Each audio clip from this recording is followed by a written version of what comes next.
Muy buenas noches a este espacio televisivo del CESU de cursos en el cual vamos invitando a investigadores del área, cochabambinos y nacionales, para tocar una serie de temas importantes y de coyuntura, ¿no?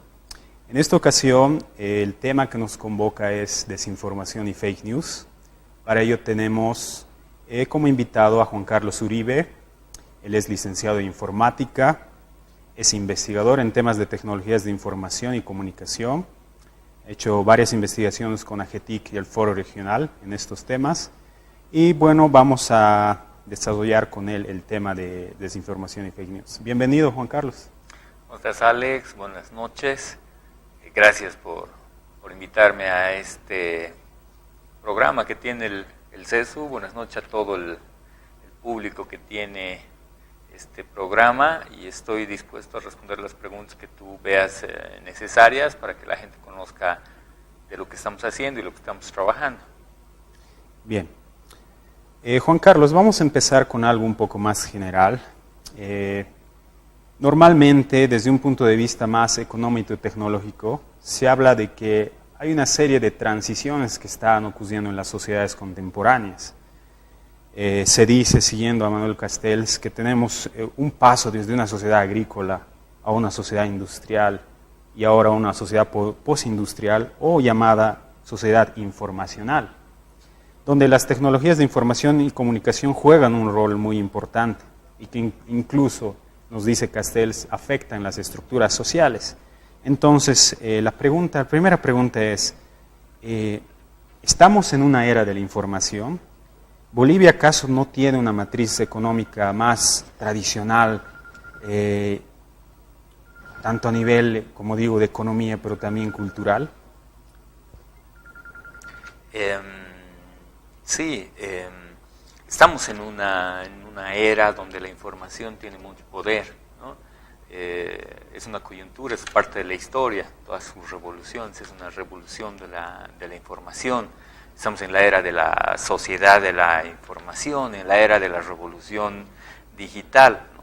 Todo esto, claro, tiene una base bien sólida en la televisión, en el teléfono, en el periódico digital, pero sí, en este momento, así como dice Castells, desde hace poco ha irrumpido la tecnología y está avanzando a pasos agigantados. Nunca se ha visto tanta información como ahora en este tiempo, ¿no? La gente tiene acceso a eso y está utilizando esta tecnología de diferentes maneras. Y yéndonos a nuestro país, muchos pueden decir, no, eso de la sociedad de la información es de afuera. En Bolivia todavía tenemos bastante desigualdad, pobreza, nuestras industrias no están desarrolladas. ¿Realmente tenemos procesos informacionales aquí en Bolivia? Ahorita aquí en Bolivia, hablando de tecnologías de la información, principalmente de software, desde hace unos 10 años había una irrupción fuerte. El software principalmente formó parte de todo el desarrollo que está teniendo en Cochabamba. Halasoft es una de las empresas más grandes de Sudamérica de desarrollo de software y está aquí en Cochabamba, en Bolivia. Entonces no se puede decir que estamos aislados. Sí, digamos, la conectividad ha tardado un poco, pero ya el 96% de la gente, gracias al acceso que tiene al celular, al Wi-Fi, a los teléfonos que tienen internet, tiene acceso a la información que está circulando por todo el mundo.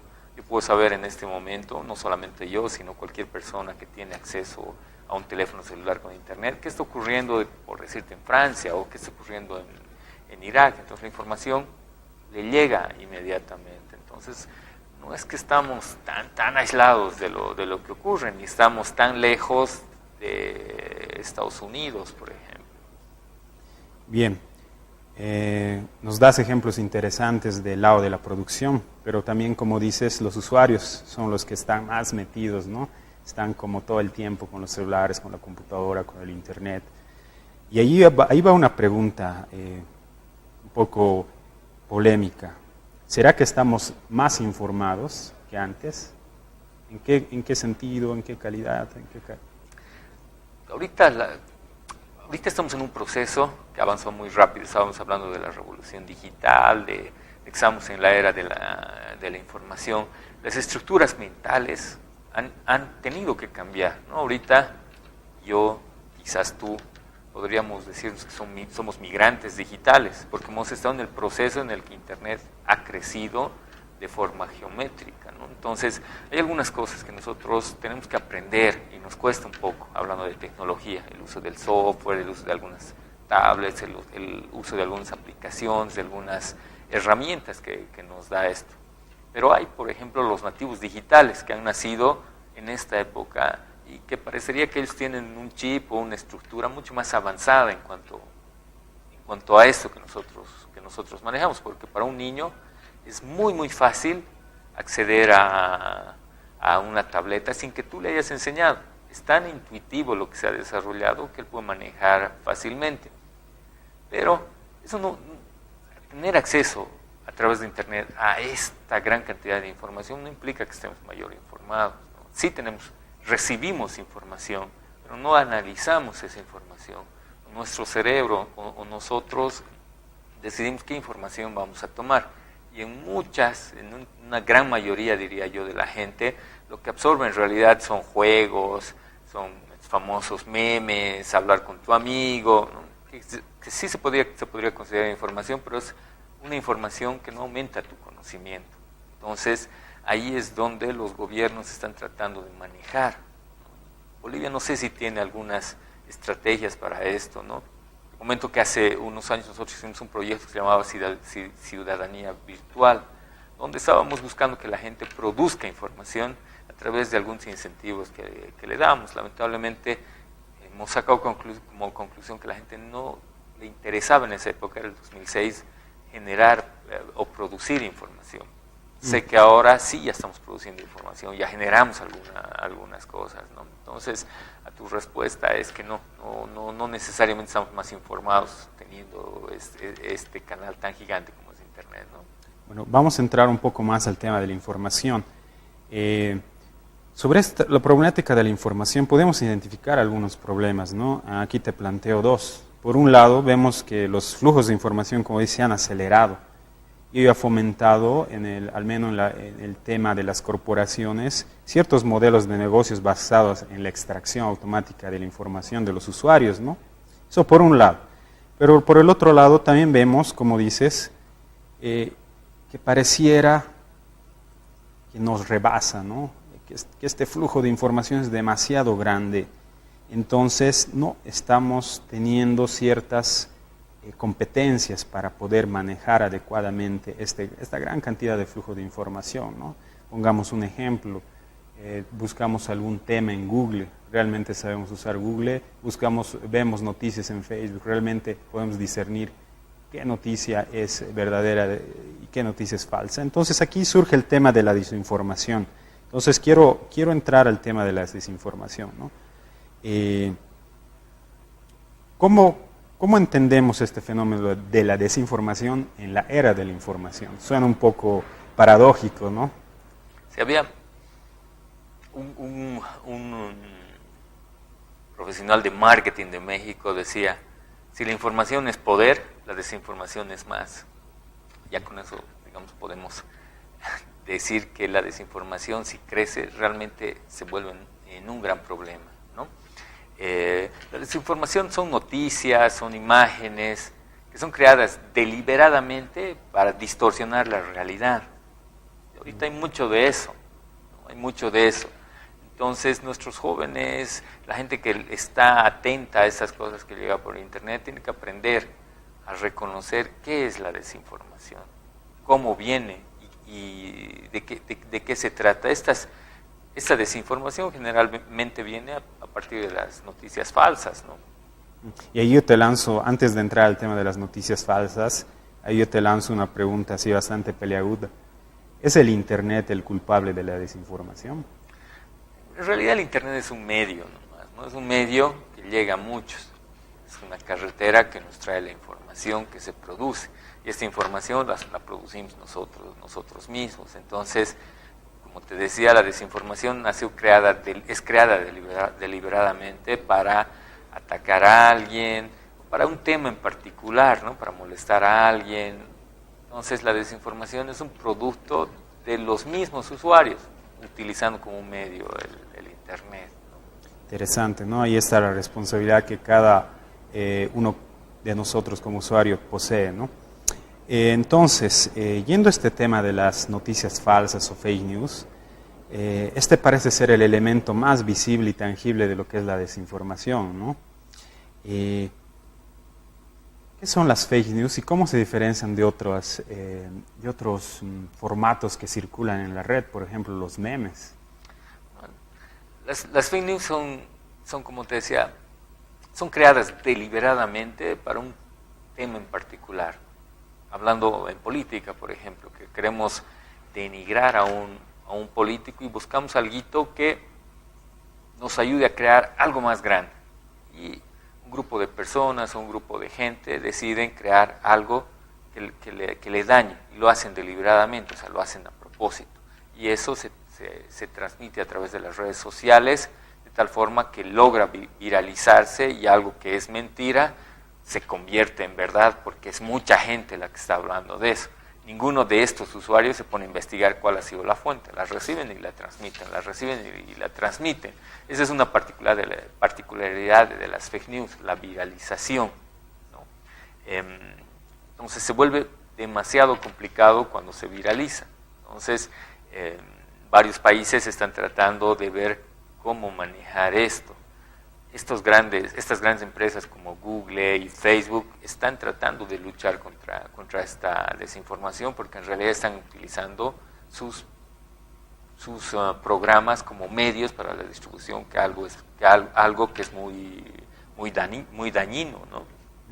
Ahora, la diferencia con los memes es que los memes son creados a partir de una situación, de un suceso, de algo que una persona quiere transmitir, de un pensamiento, de una idea, a través de imágenes o a través de ridiculizaciones, a través de collage de distintas cosas, ¿no? Es alguien que quiere transmitir con humor lo que piensa y quiere hacer llegar a la mayor cantidad de gente posible eso mismo, su pensamiento.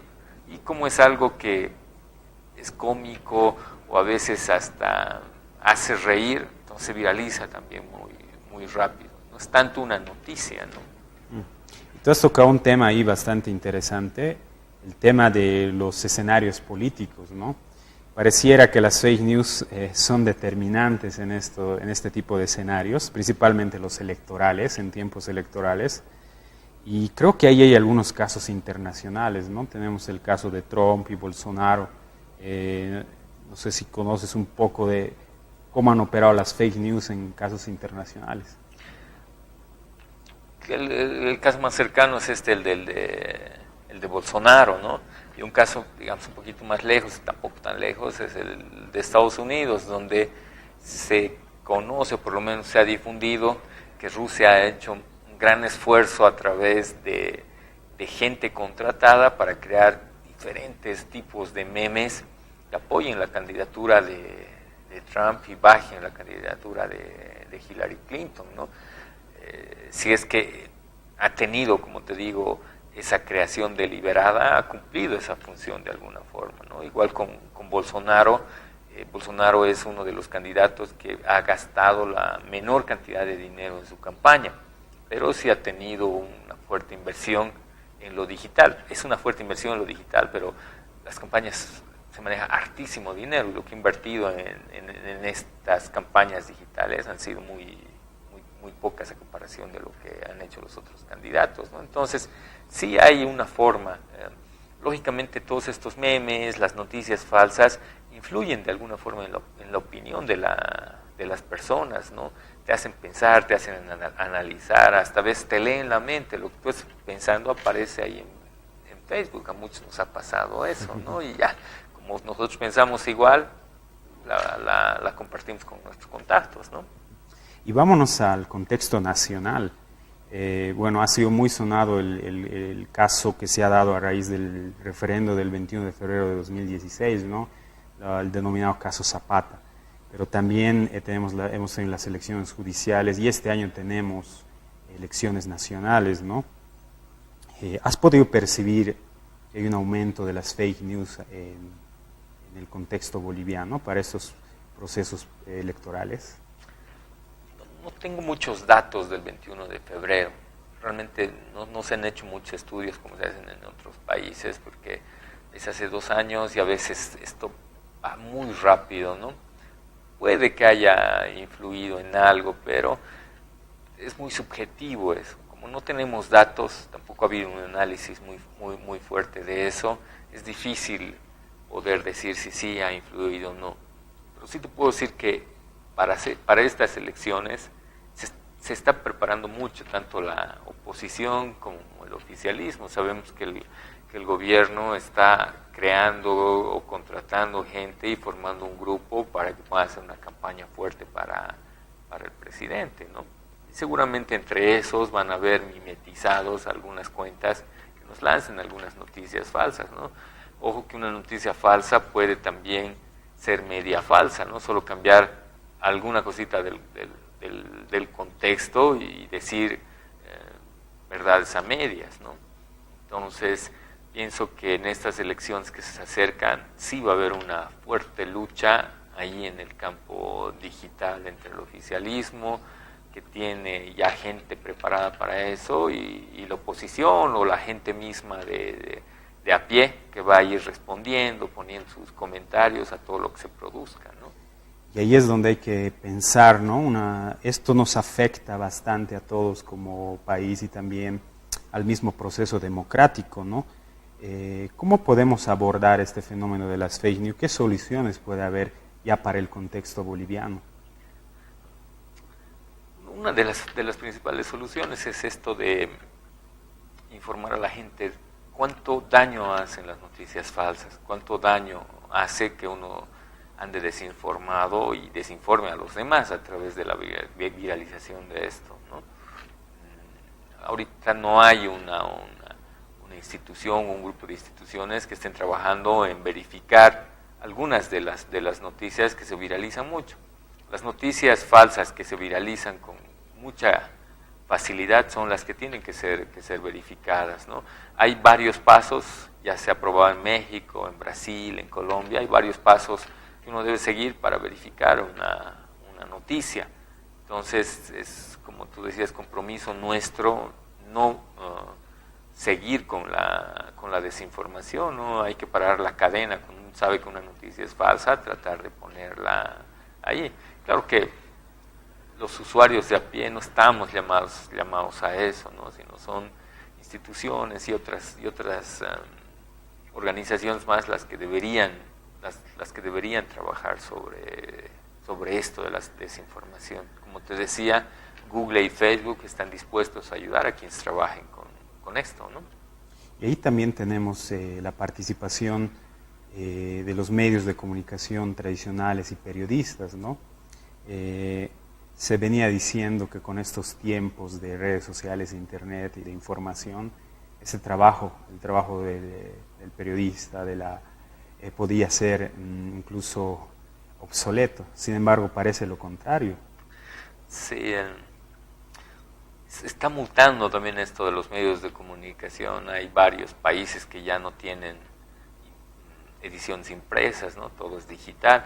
Aquí está pasando lo mismo, solo que ahora nuestros periodistas están viendo cualquier cosa como noticia. Un ejemplo es este caso de este Lamborghini que ha movido mucho a las redes sociales, que en realidad no es tanto una noticia, ¿no? Es más como un chisme de quién será, lo ha traído tal, lo ha traído cual, ¿no? Entonces, tal vez los medios de comunicación también deberían repensar cuál es su rol en esto que es la información digital, ¿no? Y cuál es su rol frente a las fake news. Pienso que ellos son los más interesados en hacer una verificación, pero como tú decías, es tanta la información que un solo periodista es bien difícil que pueda verificar todo lo que sale todos los días. Entonces es necesario nomás que haya una alianza para trabajar juntos contra esto que ahorita está dañando la credibilidad de los medios y de las noticias que se transmiten a través de Internet. Bien. Y En relación a este tema, mejor dicho, a este caso que ha sido del Lamborghini, ¿no? Yo puedo percibir que ha habido una mezcla entre noticias falsas, pero también memes. Entonces, algunos actores políticos podían decir, oh, no, las redes son un espacio de mentira. Por ejemplo, esto del Lamborghini. Ante eso, es posible tomar estrategias ciertamente digamos, de verificación, de control, pero ¿será que en algún momento se puede llegar a la censura? O sea, ¿es posible que estos mecanismos de control nos lleven en algún momento a un poco nuestra libertad de expresión ser afectada?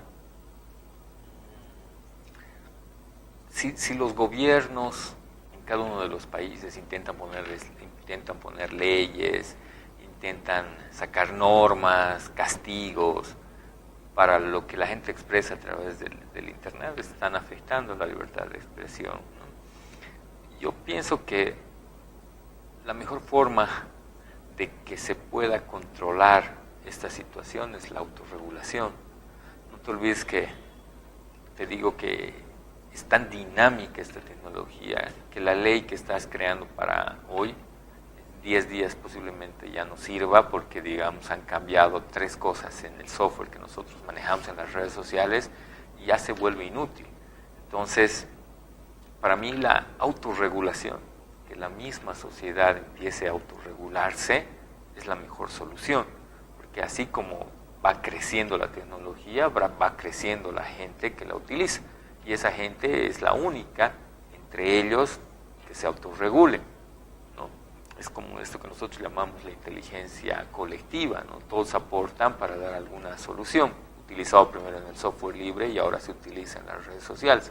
Hay grupos como estos de Alguien Sabe, por ejemplo, que ayudan muchísimo, ¿no? Uno pregunta algo y hay como 15 que te pueden responder muy fácilmente de su propia experiencia. No te van a mentir, te ponen tal cual es. Ese es un ejemplo de autorregulación, por ejemplo, ¿no? Te dicen, no hagas esto, haz esto, haz esto, se está autorregulando. No necesitas poner una ley, no necesitas poner nada para que eso funcione. Entonces, para mí, las redes sociales deberían autorregularse, pero para autorregularse hay que empezar a capacitar a la gente a través de campañas en las mismas redes, ¿no? Bueno, ya vamos acabando el tiempo de la entrevista, pero quisiera quedarme con lo último que dijiste, el tema de la autorregulación, puesto que desde hace un tiempo atrás ya se está creando, hay como una narrativa que dice las redes sociales son el espacio de la mentira, entonces nosotros vamos a ir con la verdad, ¿no? Entonces esa cuestión es un poco peligrosa por el tema de las libertades, pero como tú bien planteas, la salida puede ir y es más efectivo que vaya y democrático que vaya por el tema de la autorregulación, ¿no? Bueno, entonces con eso se nos ha terminado el tiempo. Agradecemos por la atención. Buenas noches.